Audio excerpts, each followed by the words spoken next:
Brace yourselves. This'll be a challenge. Stay back! I'm going to cut this weed down to size!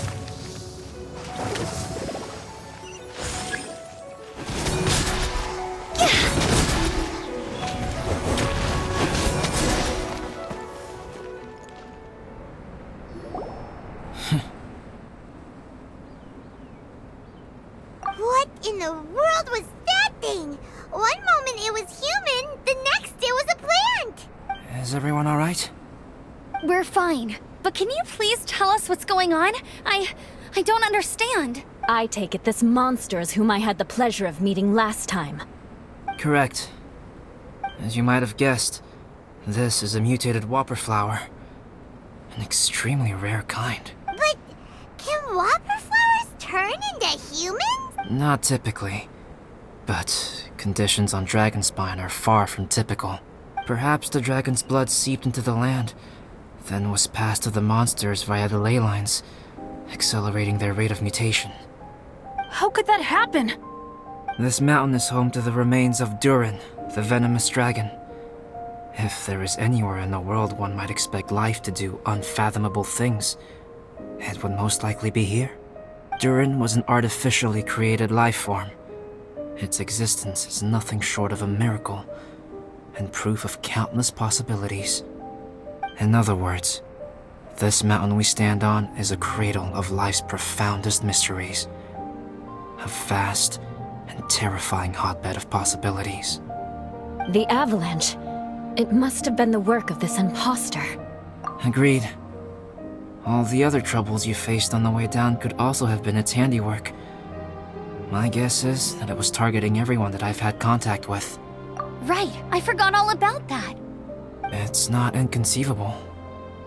But what was its purpose? Was it just trying to get rid of us? I have a preliminary hypothesis on this.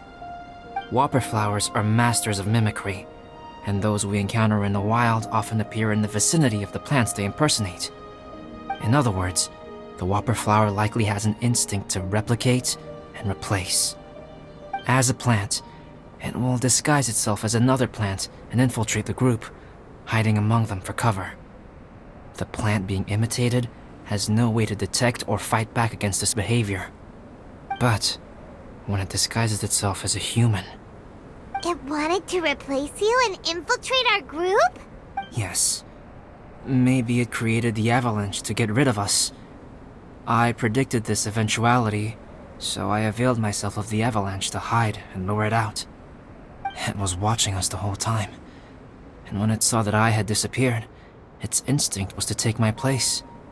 At that point, its disguise was complete, and its next move was to hunt its prey. Yes, that's exactly how whopper flowers operate. So when it approached and attacked Joel, what was that? A trial run? Perhaps. Or maybe it enjoyed posing as a human, and wanted to experience what it felt like to be human. We're fortunate to have discovered it in time. I think the Traveler was the first person other than Albedo to notice something was wrong. Traveler, how could you tell the real me and my imposter apart? I want to know too. I had no idea the other guy was an imposter. They looked exactly the same to me. I see. It goes to show how difficult it is to impersonate a human. This mutant whopper flower tried its best to replicate the original exactly, but still managed to miss some details. Unbelievable. To think that Dragonspine creates such terrifying possibilities.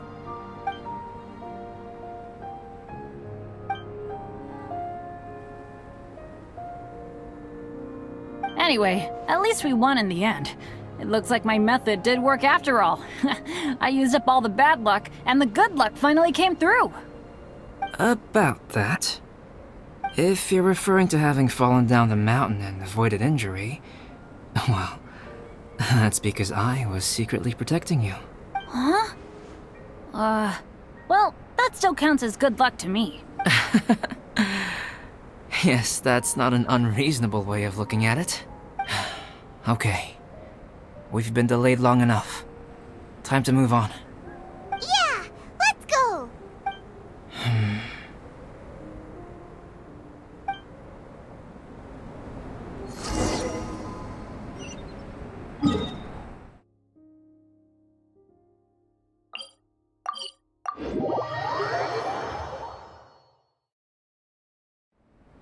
Wanna come over for tea?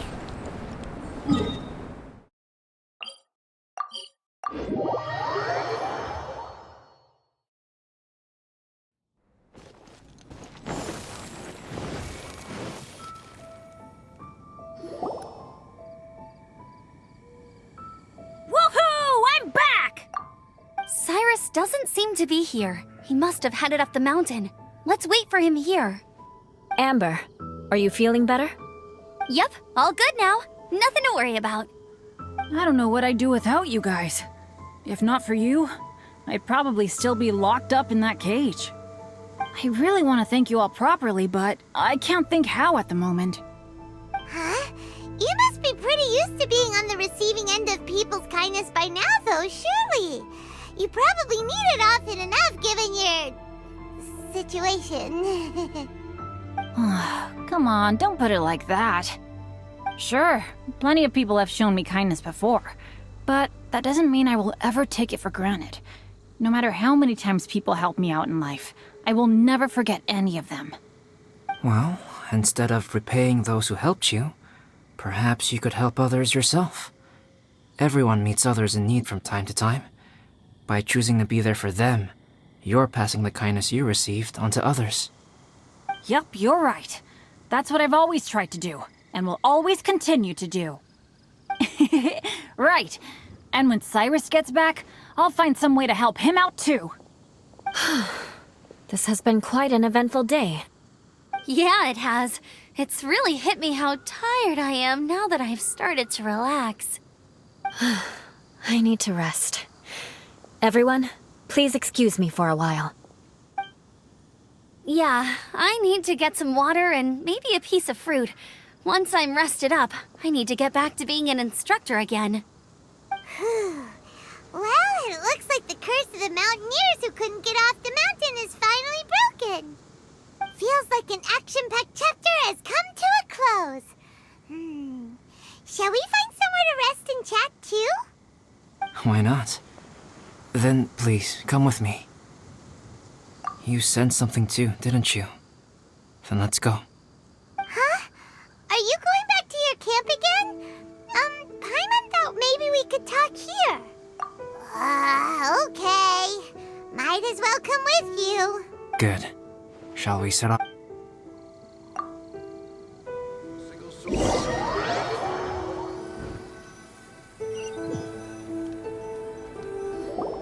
Sorry for bringing you back here once again. Some topics are best discussed in private. Is this about the imposter? That's right. I have to say, Traveler, I'm very surprised you noticed the difference between me and the imposter. Yes, this mark. Perhaps it's where it all began. Ooh, sounds like the beginning of a big story. Keep going. Well, I can't deny that what I'm about to say does sound like something from a children's storybook. So, what do you think this diamond-shaped mark means? A tattoo? A crest? Something else? No. Consider it a birthmark. Have you ever seen an intricate glass ornament and wondered how it was made?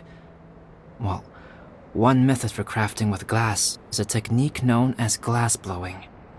Glass blowing is not a widely known art in Teyvat. For this reason, glassware made in this way is usually very expensive. As the name implies, glass blowing involves blowing air into a hole, much like blowing up a balloon. This type of glassware is known for having a pontil mark at the point where the blowpipe was inserted, where the hole was sealed at the very end. This mark is a sign that the item was crafted by a human hand. Sounds kind of amazing. It is a wondrous and beautiful art form. Alice says that these marks are seen as proof of the maker's fine handiwork, the only flaw in an otherwise perfect work of art. My mark is something similar to this. The difference between synthetic and natural life lies in the directional flow of the life force. The energy of a natural life form flows out from within. That's why flower buds bloom and curled leaves unfold, and is the very reason we watch and wonder at blossoming flowers. Creating life artificially, on the other hand, involves, to a certain extent, the introduction of an external source of energy into the embryonic life form. When the hole where the life force was infused is sealed at the end, it leaves a mark not dissimilar to the pontal mark in blown glasswares. The alchemical substance drips and spreads out in all directions, resulting in this rather ingenious diamond shape. Wow! So that's where it came from. This mark is a sign of my artificial origins, and proof of my imperfection as a human. I presume that the impostor intentionally avoided replicating this mark, so as not to become less than perfect himself. You are fundamentally different from other people. I have few qualms about sharing my secrets with you. Just as Paimon said, it all sounds like a story. Even if you were to tell anyone else, they would regard it as nothing more than a tall tale. The transcendent and miraculous are not the only things to which human beings aspire. They pursue the everyday, the ordinary, to a far greater extent than I would have ever imagined. People like to believe that those who are thoroughly different from themselves could only ever exist in stories. It makes things much easier. Or, in other words, all the unfathomable things we've seen recently would make good material for a novel. I have friends who write novels. If they wrote this story, it'd probably be even more complex. Making up stories is easy. Even Paimon can do that.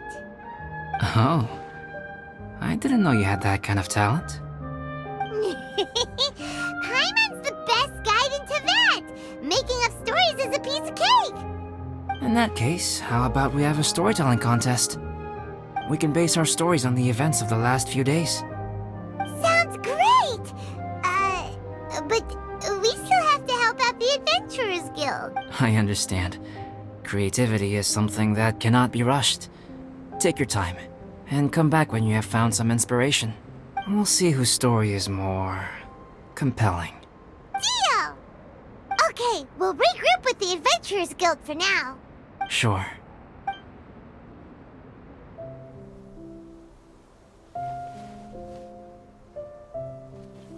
My story. Yes, I should have known. Master's failed specimen in the dragon's belly. This is where the story truly begins.